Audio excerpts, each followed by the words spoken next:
Today, we're going to talk about developing a growth mindset versus a fixed mindset towards intelligence. Or, what does it mean to be smart? And we'll start with these people, all of whom are very smart, but smart in lots of different ways. So, what does it mean when we say someone is smart? Okay. Before we do that, think about the following. Have you ever said, raise your hand if you've ever heard or thought of the following statements? He, she is just not that good at school. I'm just not good at school. He, she is just born being good at school. School is hard. Raise your hand if you ever thought or heard of any of those statements. Well, what I'm here to tell you is that your brain is like a muscle. And just like any muscles, how do we make our muscles go from this to this? And the answer from whether the muscle is the brain or regular muscles, the answer for the brain is having a growth mindset. That is, the understanding that even one's most basic abilities can be improved.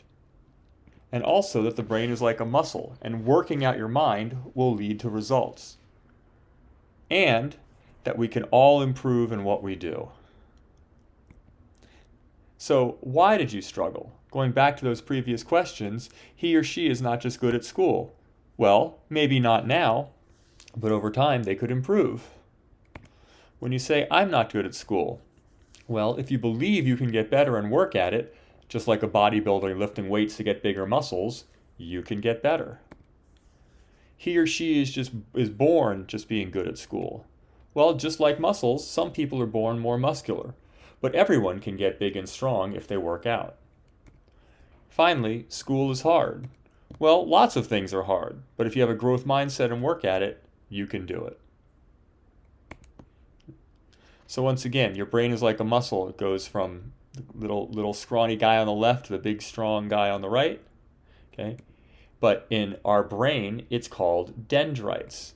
As we work out our brain, we don't grow muscles, we grow dendrites. So here are actually an actual picture of an electron microscope of a cell body called a soma. And this next cell, you can see that it's growing tentacles out to other cells, and those cells are called dendrites. And as time goes on, the dendrites can get longer and reach farther to other cells, and they can even start branching out. And those branches can get branches, and those branches of branches can get branches.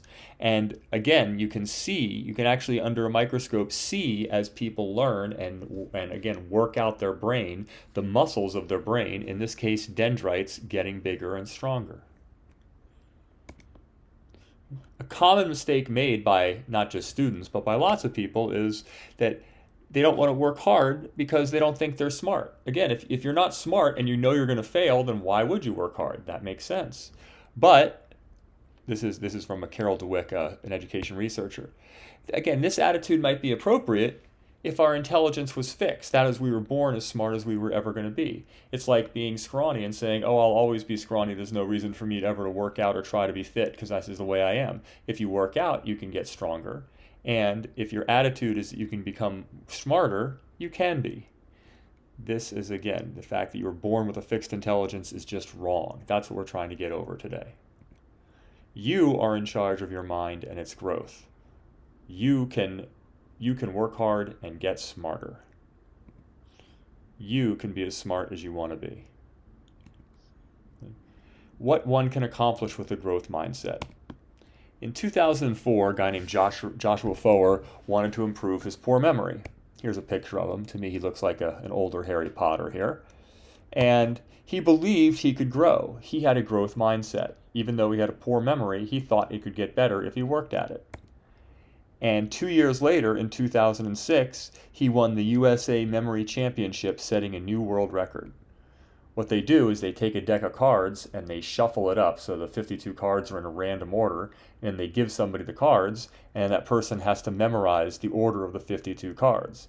This guy, Joshua Foer, did it in 100 seconds. So 1 minute and 40 seconds he memorized 52 cards. It's astoundingly quickly. And again, just 2 years prior, he had a very poor memory. But again, he worked on it, he had a growth mindset, and he accomplished a lot. So a quick quiz, multiple choice.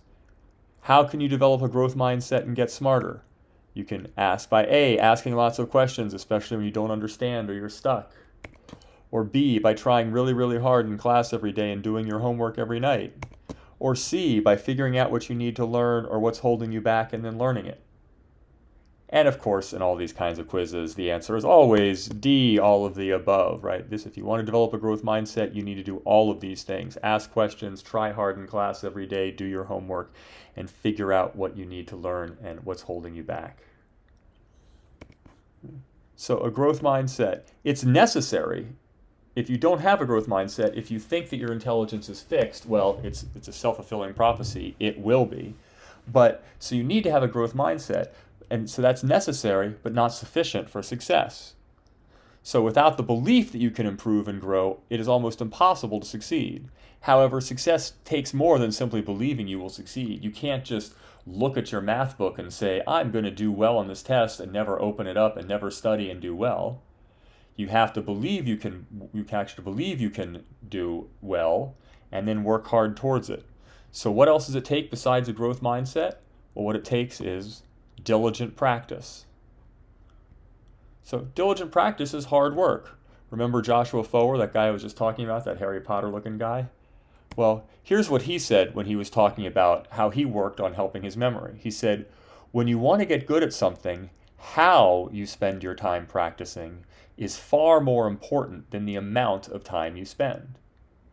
So again, he wasn't saying that he spent a huge amount of time practicing his memory, but when he was practicing, he was really diligent about it. He was really concentrating. It wasn't like he was on his phone and watching TV and practicing. He was just practicing. 100% of his mind power was focused on that. Because again, practice is hard work.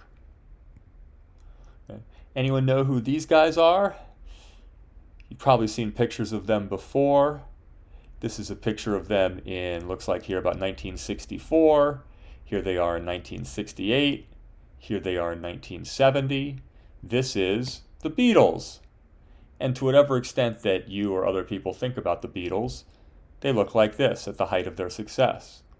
When we think about the Beatles, what we don't think about is when they look like this, when they are your age, or actually in the case of the guy on the far left, George Harrison there, I think in this picture he's either 12 or 13. So he's actually younger than you all are. So the Beatles went on to, so when the Beatles were very young, they were still teenagers, they were given this opportunity to go to Hamburg, Germany, and while they were there, they had to play 8 hours a day, 7 days a week. Here's a picture of them actually in Germany, and they played 8 hours a night, 7 days a week. Okay? When they got there, they didn't know very many songs, but they had to learn. And let me tell you, if diligent practice is getting on stage and performing, that's really diligent practice. You are practicing, people are watching you, you're really into it. And so by 1964, it's been estimated the Beatles had 1,200 live performances. So yes, they were incredibly talented. Yes, they were incredibly good, but they simply outworked everybody else. By 1964, they had diligently practiced more than anyone else. And the Beatles went on to become the most successful entertainers in the history of the world. They changed fashion, they changed hairstyles, and of course they changed music. They changed sexual mores. They changed the way the British looked at the class system. They changed a huge number of things. They were incredibly successful. Why? Because they had a growth mindset. These pictures of those 13, 14, 15-year-olds up in the upper right, those guys believed that if they worked hard and tried really hard, they could get good, and boy did they. They went on to be the most successful entertainers of all time. Right? Does anyone know who this is? This is, at least until recently, he was the richest man in the world. Now I guess Elon Musk is, although he might still be if he hadn't given away a lot of his money or most of his money. This is the founder of Microsoft, Bill Gates.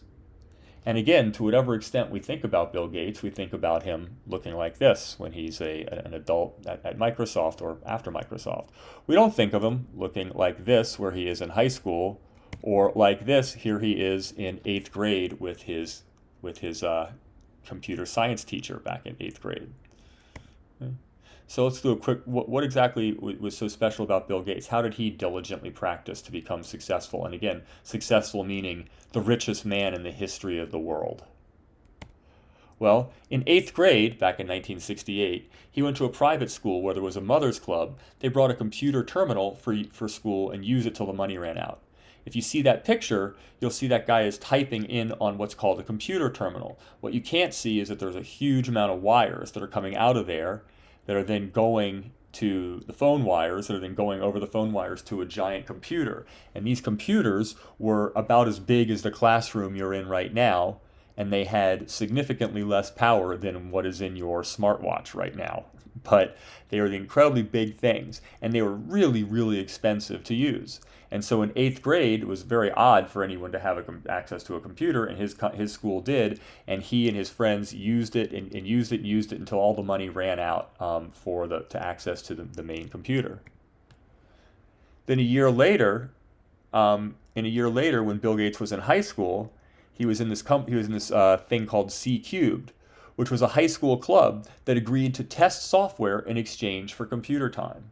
So what they said is you guys write software and we'll do the terrible, awful job of going through it and pushing all the buttons and make sure it works the way it's supposed to and making sure it does the way it does. And then don't pay us any money for that. What we want access to the computer to be able to do our own stuff. So he did that in 9th grade. By the time he was a junior, ISI at the University of Washington agreed to give him more free time if they worked on the company payroll software. So he was from Washington. He went to the University of Washington, and they needed someone to work on their payroll software. And they hired these high school kids because people didn't have a lot of access, or people didn't have a lot of experience with computers. And what did Bill Gates want? Did he say, okay, I have access, I can do this, you can give me a bunch of money? He said, no, I want to practice more. Don't pay me money. Give me access to the computer so I can do more diligent practice.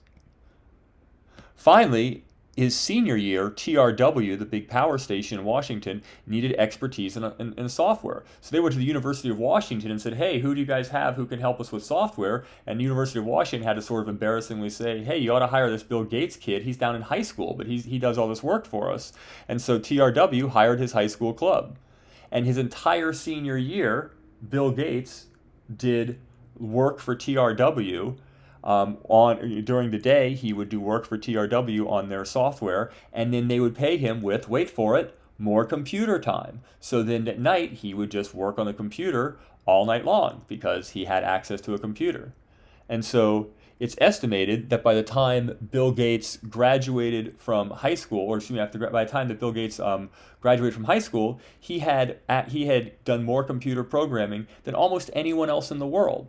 So was he smart? Yeah. Did he work hard? Yeah. But he diligently practiced so much. It was what he cared about, and he worked so hard at his craft that, again, he became the most successful businessman in history. Finally, the last person I'm going to show you is so successful that I don't even have to show you his picture. I can just show you his silhouette, and you'll know who it is. This person right here, that, of course, is Michael Jordan. And again, when we think of Michael Jordan, we think of him playing for the Chicago Bulls, winning 6 championships. We don't think of him looking like this. Here he is in high school. Okay? And here's one thing I know about this picture of Michael Jordan in high school. Oh, there's a picture of him in, I believe, 8th grade. So there he is, a little older than you and a little younger than you. And here's one thing I know about that picture of him playing basketball there, is that right in that picture, he must be in either the 11th or 12th grade.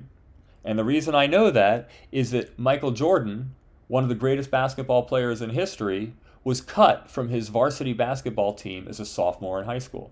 He didn't make the team.